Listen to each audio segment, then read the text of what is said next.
ఓం గురవే సర్వలోకానాం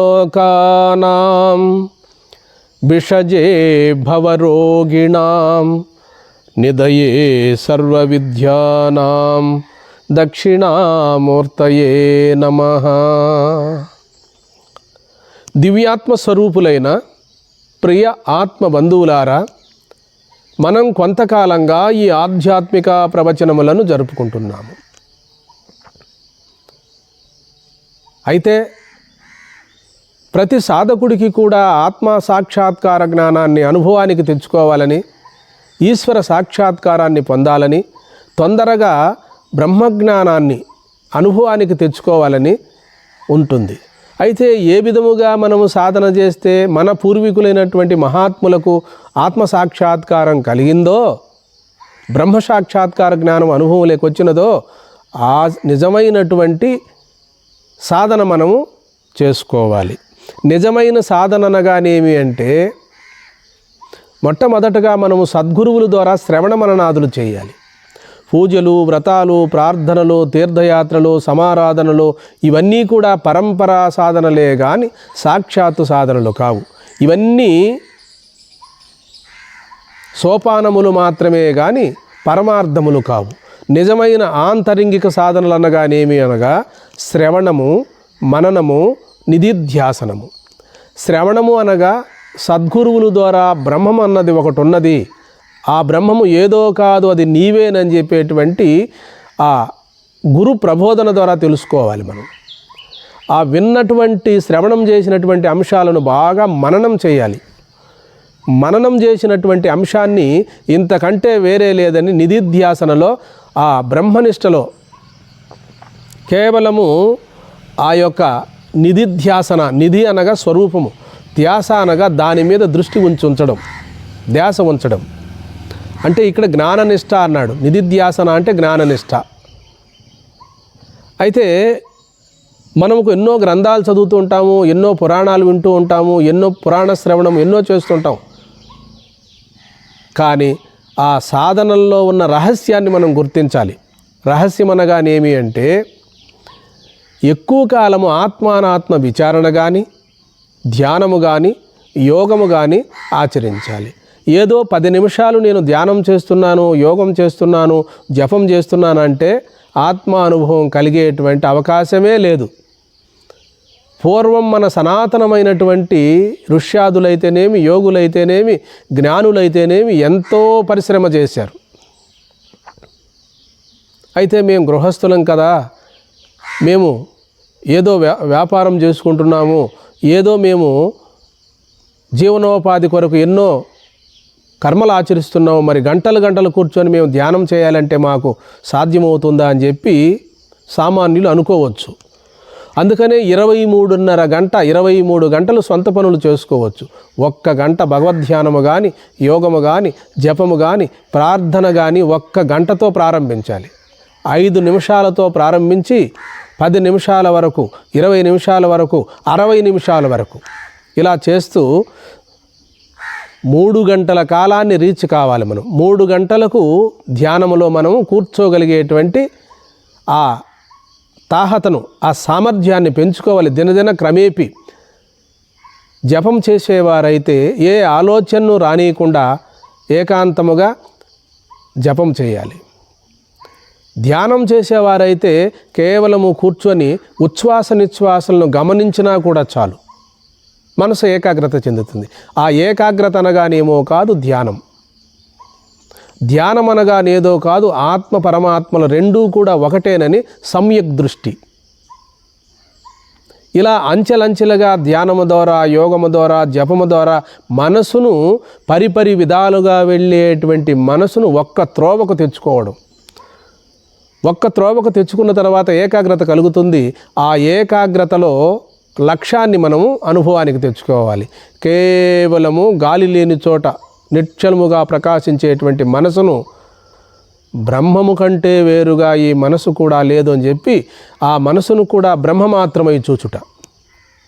ఇది 1 రోజులోనూ, 2 రోజుల్లోనూ, 3 రోజుల్లోనూ, 1 నెలలోనూ, 2 నెలల్లో కాదు.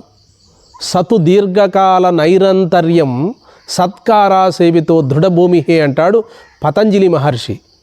కొన్ని రోజులకు కానీ, కొన్ని నెలలకు కానీ, కొన్ని సంవత్సరాలకు కానీ ఆత్మానాత్మ అనుభవం అనేటువంటిది బ్రహ్మసాక్షాత్కార జ్ఞానం కలుగుతుంది అని చెప్పి మనకు ప్రమాణం చేస్తున్నారు మన మహనీయులు. అయితే మనమేం చేస్తాము? ఒక గంట సేపు ధ్యానం చేసి నా మనసు నిలవలేదంటాం.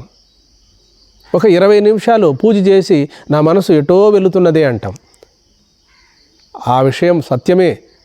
కానీ మనకు సాధనా బలము సరిపోలేదనే, ఆత్మానాత్మ విచారణ సరిపోలేదనే, శ్రవణ బలం సరిపోలేదనే మనం గుర్తించాలి. అనేక జన్మల్లో ఎన్నో ఘనీభవించిన సంస్కారాలు మనకున్నవి. ఒక రోజులో, ఒక గంటలో ఇవి పోవు. శ్రమ కోర్చి పట్టుదలతో, సాహసముతో, ధైర్యముగా మనము ముందడుగు వెయ్యాలి. దైవాన్ముఖమై ప్రయాణం చేయాలి. మనం ఇవన్నీ చేస్తూ మనోపరిపక్వత కలిగినప్పుడు ధ్యానములో కూర్చున్న క్షణమే అప్పటికప్పుడే మనసు దైవము యందు, ఇష్టదేవత యందు కానీ, స్వరూపమునందు కానీ లయమవుతుంది. ఎవరు ఏ ధ్యానాన్ని ఎంచుకున్నారో, సాకారాన్ని ఎంచుకున్నారా, సాకారము దేవతతో మనకు లయమవుతుంది మనస్సు. నిరాకారాన్ని ఎంచుకున్నారా ముందు వారు, కేవలము తన స్వరూపమై మిగిలిపోతుంది. అక్కడ త్రిపుటి ఉండదు, ధ్యేయైక స్థితిలో మిగిలిపోతాడు. ఇదే గుర్తు మనకు. మనస్సు పరిపక్వత అయినందుకు, మనోపరిపక్వత అయినందుకు మనసు వ్యాకులత చెందదు, మనసు డోలాయమానంగా ఉండదు, మనసు అడుగడుగున చంచలంగా ఉండదు. మనిషి ఏం మాట్లాడినా కూడా వారి పనిలో కానీ, వారి ఆచరణలో కానీ, వారి నడవడికలో మనకు మంచి మనసున్నటువంటి వారు, బుద్ధున్నటువంటి వారికి వారి చర్యలే మనకు చెప్తూ ఉంటాయి. అడుగడుగునా ఒక మాట చెప్పరు, అడుగడుగునా ఒక గ్రంథాన్ని గురించి చెప్పరు, అడుగడుగునా ఒక గురువుని గురించి చెప్పరు. రకరకాల విన్యాసాలు మనసులో ఉంటేనే ఇన్ని రకాల సాధనల గురించి చెప్తూ ఉంటారు సాధకులు. ఈ విషయం తప్పు కాదు. ఏదైనా ఒక గ్రంథమే చదవాలి. ఏదైనా మనం చేయాలంటే ఒక యోగమా, జపమా, ధ్యానమా ముందే నిర్ణయించుకోవాలి. అన్నీ కలగా పులగంగా చేసామంటే ఏ సాధన కూడా చేయలేం మనం. శ్వాస మీద ధ్యాస కనీసం 6 మాసాలైనా శ్వాస మీద ధ్యాస చేయాలి. లేదు మంత్రజపమా, కనీసం 1 సంవత్సరమైన మంత్రజపాన్ని, రామమంత్రం కానీ, శివమంత్రం కానీ, నారాయణ మంత్రం కానీ చేసుకొని మంత్రసిద్ధి కలగాలి మనకు. మంత్రసిద్ధి కలిగితే ఫలితం ఏంది అంటే మనసు ఏకాగ్రతను చెందుతుంది. పూజలో కానీ, ధ్యానములో కానీ, యోగములో కానీ మనసు నిశ్చలముగా ధ్యేయ వస్తువు యందు లగ్నమైపోతుంది. ఇదే పరమార్థం మనకు. కాబట్టి మనసు ఏకాగ్రతను చెందడానికి అంచెలంచెలుగా ధ్యానం చేయాలి, జపం చేయాలి, ప్రార్థనలు చేయాలి, వ్రతాలు ఆచరించాలి. ఇవన్నీ కూడా చేసుకుంటేనే మనోపరిపక్వత కలుగుతుంది. మనోపరిపక్వత లేకుండా ఆత్మానాత్మ విచారణ ఒక్క నిమేషకాలం కూడా జరగదు. ఆత్మానాత్మ విచారణ చేసే సామర్థ్యము మనసుకుండదు, బుద్ధికుండదు. ఎప్పుడైతే మనోమాలిన్యము తొలుగుతుందో ఒక్క మాట చెప్తే చాలు గురువు, ప్రజ్ఞానం బ్రహ్మ, అహం బ్రహ్మాస్మి, తత్వమసి, అయం ఆత్మా బ్రహ్మ అని సద్గురువులు బోధ చేసే సమకాలంలోనే మనోపరిపక్వత కలిగిన వారికి, సూక్ష్మబుద్ధి గలవారికి స్వరూపనిష్టలో మిగిలిపోతారు. వారింక చేయవలసిన కర్మలు కానీ, క్రియలు కానీ ఏముండవు. ఒకవేళ చేసేటట్టయితే ఆదర్శం కొరకు, లోక శ్రేయస్సు కొరకు కర్మలు ఆచరిస్తారు. ప్రతి కర్మకు, చర్యకు, క్రియకు సాక్షిగా ఉంటారు. కర్తృత్వము కానీ, భోతృత్వము కానీ వారి యందు ఉండవు. వారికి నిరంతర సమాధి కలుగుతుంది, నిరంతర ధ్యానం కలుగుతుంది. ఎవరికి? కర్మలు పరిపాకం కలిగిన వారికి, అంతఃకరణ శుద్ధి కలిగిన వారికి. ఇక వారు లేచినా, కూర్చుండినా, మాట్లాడినా ధ్యేయైక స్థితిగా ఉంటారు. ఆ స్వరూపములో మిగిలిపోతారు, ఆ ఎరుకగా ఉండిపోతారు, ఆ చైతన్య స్ఫూర్తిలో మిగిలిపోతారు. కాబట్టి నేను చెప్పేటువంటి ఈ అంశాలన్నీ కూడా ప్రారంభ దశలో రావు. కాలక్రమేపీ ప్రతి సాధకుడు కూడా ఆత్మానుభవాన్ని పొందగలడు. అలాగే మన మహనీయులు, మహాత్ములు, యోగులు, సిద్ధపురుషులంతా కూడా అలా సాధన చేశారు. ఎన్నో ఏళ్ళు తపస్సు చేశారు, ధ్యానం చేశారు, యోగం చేశారు, చిట్ట చివరకు మహాత్ములై మిగిలిపోయినారు. కాబట్టి మనం కూడా లోక వ్యవహారాన్ని ఎంత తగ్గించుకుంటే సాధకుడు అంత శ్రేష్టం. కానీ ఏవి అవసరమో భగవంతుడు మనకు వర్ణాశ్రమ ధర్మాలు ఇచ్చాడు. మన వర్ణాశ్రమ ధర్మాలకు ఏది అనుగుణంగా శాస్త్రము చెప్పబడినదో, వ్యవసాయమా, ఉద్యోగమా, మరి ఏదైనా కార్యాలు అవన్నీ చేసుకుంటూ మన యొక్క కుటుంబ సంరక్షణ చూసుకుంటూ మనము మన జన్మను తరింపజేసుకోవాలి. జన్మ తరించాలి అంటే ఏమో కాదు, తానెవరో తెలుసుకోవాలి. అందుకనే భగవాన్ శ్రీ రమణ మహర్షుల వారు ఏకైకమైన బ్రహ్మసూత్రాన్ని చెప్పాడు. నీవెవరో తెలుసుకొనుము. నీవంటే మనసు కాదు, నీవంటే బుద్ధి కాదు, నీవంటే ఇవేవీ కావు. ఈ అన్ని అంశాలను ఏ జ్ఞానం ఉండి తెలుసుకుంటున్నదో ఆ జ్ఞానమే నీ స్వరూపం. జ్ఞానం ఉంటేనే మనసు తెలియబడుతున్నది. ఆ ఎరుకుంటేనే నా మనసు అనేక విషయాల ఆలోచనలు తెలుస్తున్నాయి. అనేకమైనటువంటి నామరూపాలైనటువంటి ఈ సృష్టినంతా కూడా తెలుసుకోగలుగుతున్నాను. కాబట్టి ఇవన్నీ కూడా నాకు తెలియబడుతున్నాయి అంటే, ఈ సృష్టిలో ఉండే విషయాలన్నీ తెలియబడుతున్నాయి అంటే నాలో ఒక చైతన్యం ఉండాలి. నాలో కాదు, నేనే చైతన్య రూపమై భాషిస్తున్నాను. కళ్ళ ద్వారా రూపాన్ని చూస్తున్నాను, చెవి ద్వారా శబ్దాన్ని గ్రహిస్తున్నాను, కాళ్ళ ద్వారా నడుస్తున్నాను, మనసు ద్వారా ఆలోచన చేస్తున్నాను. ఈ ఆలోచన పరంపరకంతా కూడా నేనే సాక్షిగా ఉన్నాను. నేనుంటేనే నా మనసు పనిచేస్తున్నది, నేనుంటేనే బుద్ధి పనిచేస్తున్నది, నేననేటువంటి ఎరుక ఉంటేనే ఏ కార్యాచరణ అయినా చేస్తున్నాను. మనసు చేసే విన్యాసములకు అన్నిటికీ కూడా నేను సాక్షి మాత్రుడై ప్రకాశిస్తున్నానని చెప్పి కేవల సత్తు చిత్తు ఆనంద స్వరూపుడై మిగిలిపోవాలి. కాబట్టి ఈ ధ్యానం చేసేటప్పుడు కూడా అనలోమ విలోమ ప్రాణాయామం చేయాలి. మనసు చాంచల్యంగా ఉంటుంది. సాధక దశలో మనసు చాంచల్యంగా ఉండడానికి మనోవాయువు ప్రాణవాయువు రెండూ ఒకటే. ఏదైనా ఒకదాన్ని అదుపు చేసినట్లయితే, శ్వాసను ఆపినట్లయితే ఆలోచనలు, మనసు ఆగుతుంది. మనసు ఆపినట్లయితే శ్వాస కూడా ఆగుతుంది. కాబట్టి ఈ సోహం మంత్రము కానీ, ఏదైనా అష్టాక్షరీ మహామంత్రము కానీ, పంచాక్షరీ మహామంత్రము కానీ, ఇవన్నీ కూడా, ఈ సాధనలన్నీ కూడా ఒక్క మనసు కోసమే చెప్పబడినవి. ఇవి చేసుకోకుండా, మనోపరిపక్వత లేకుండా ఎన్ని గ్రంథాలు చదివినా, ఎన్ని శాస్త్రములు శ్రవణం చేసినా, సాక్షాత్తు సద్గురువుల ద్వారా మహావాక్యములు శ్రవణం చేసినప్పటికీ కూడా తగిన ఫలితం మనకు రాదు. ఫలితం ఎందుకు రాదు అంటే మనోపరిపక్వత లేదు. మనోపరిపక్వత వచ్చిందని మనం అనుకుంటున్నాము. మనోపరిపక్వత వచ్చిన మహాపురుషులు ఎలా ఉన్నారో మనం ఒక్కతూరి గుర్తు చేసుకున్నట్లయితే మనకు అనుభవానికి వస్తుంది. ఎవరు ఏమన్నా కూడా మన మహనీయులు పట్టించుకోలేదు. ఈ లోకాన్నే విడనాడారు. కేవలము నిరంతరము ఆత్మనిష్టాపరులై ఉన్నారు. దూషణ భూషణములకు అందని స్థితిలో ఉన్నారు వాళ్ళు. సమశత్రుషమిత్రేష మానవమానయో శీతోష్ణతి సుఖదుఃఖేసు సమస్సంగ వివర్జిత. ప్రతి మానవుడికి నైజం, నేను మంచివాడినే నేను అనుకుంటారు. అది తప్పేం కాదు. ఆ మంచితనము సమాజం చెప్పాలి మనకు. నాకు నా విషయములు ఎప్పుడు కూడా తప్పుగా కనపడవు. ఎదుటి వారిలో ఉన్న తప్పులనే మానవుడు సహజంగా అనుకుంటాడు. కాబట్టి మనము పవిత్రులమైనామని అనుకోని అక్కర్లేదు. ఆ పవిత్రత వచ్చిందని సమాజమే మనల్ని గుర్తిస్తుంది. ధ్యానం చేసేటప్పుడు మనసు నిశ్చలముగా ఉంటుంది. ఏదైనా లోక వ్యవహారం జరిగినప్పుడు కూడా చలించని దీపం వలె, సముద్రమున అడుగు భాగమునున్న బండరాయి వలె కదలకుండా నిశ్చలంగా ఉంటారు. దూషణ భూషణములకు అతీతంగా ఉంటారు. అట్టి వారే అచిరకాలములో ఆత్మజ్ఞానాన్ని పొందగలరు. కాబట్టి ఈ సాధన సంపత్తి అంతా కూడా ఎక్కడ చెప్పింది అని మీరు అడగవచ్చు.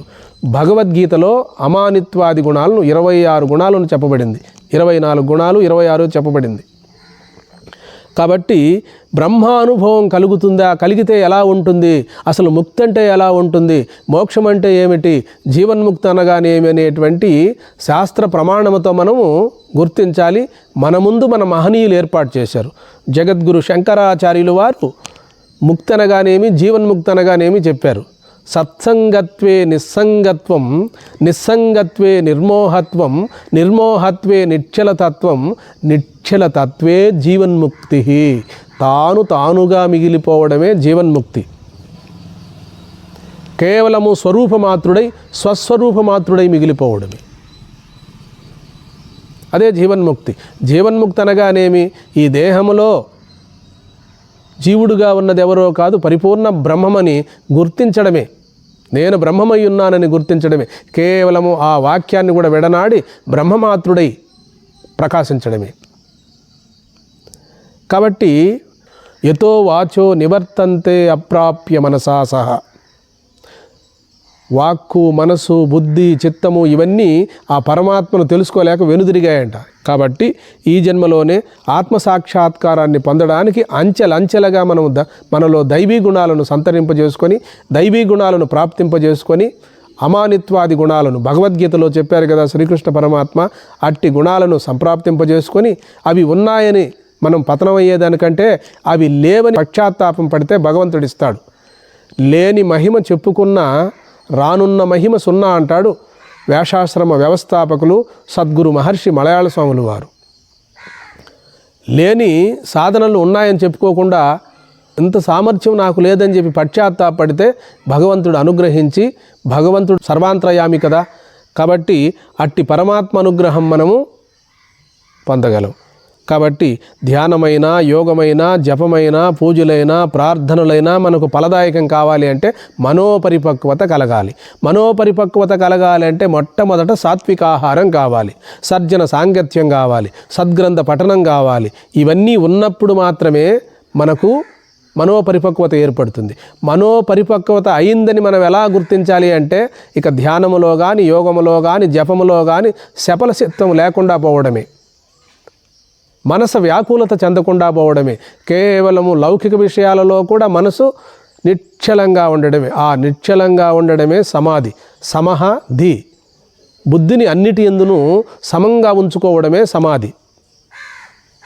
కాబట్టి ధ్యానం ఎందుకు చేస్తున్నాం అంటే ఆ సత్య వస్తువును గుర్తించి సత్యస్వరూపుడై మిగిలిపోయి సకల వ్యవహారముల యందు కానీ, లోక వ్యవహారముల యందు కానీ చెక్కు చెదరకుండా బ్రహ్మమాత్రుడై మిగిలిపోవడమే. ఆరూఢ జ్ఞానసిద్ధిని పొందడం కొరకే ఈ సాధనలన్నీ వచ్చి సాధన దశ దాటిన తర్వాత ఆత్మానాత్మ విచారణలో ఆ సద్వస్తువు తానేనని గుర్తించి ఆ పరిపూర్ణ బ్రహ్మమాత్రుడై మిగిలిపోవడమే.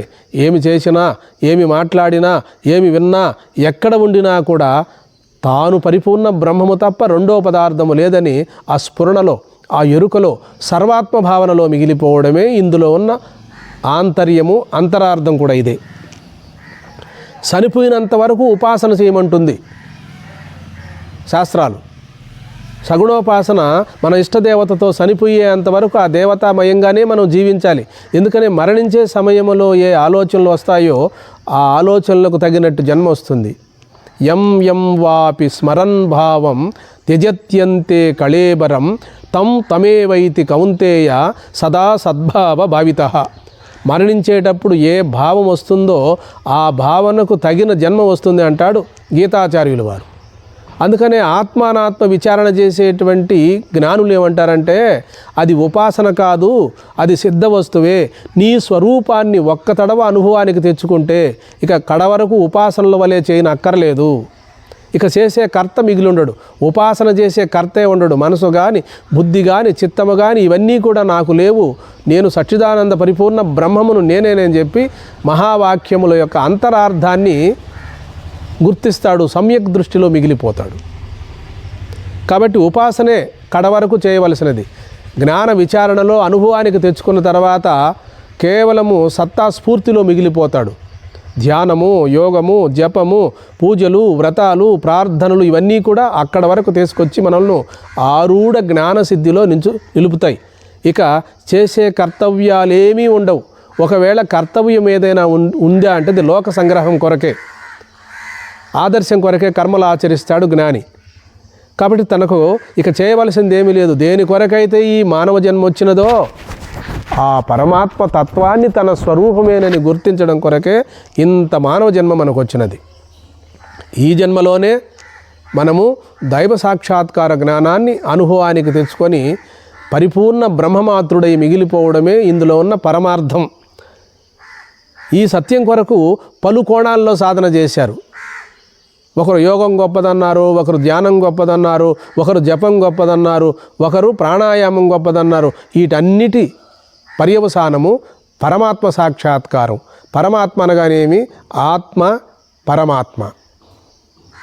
కాబట్టి ఆత్మ పరమాత్మలు రెండుగా లేవు, జీవుడు దేవుడు రెండుగా లేరు. కానీ అవిద్యా సమయంలో సాధక దశలో రెండుగా భాషించాయి. మనకు విచారిస్తే బింబము ప్రతిబింబము రెండూ ఒకటేనని గుర్తించడమే పరమార్థం. జీవాత్మ పరమాత్మ రెండూ ఒకటేనని గుర్తించడమే ఆంతర్యం. అందుకోసమే మానవ జన్మ వచ్చింది.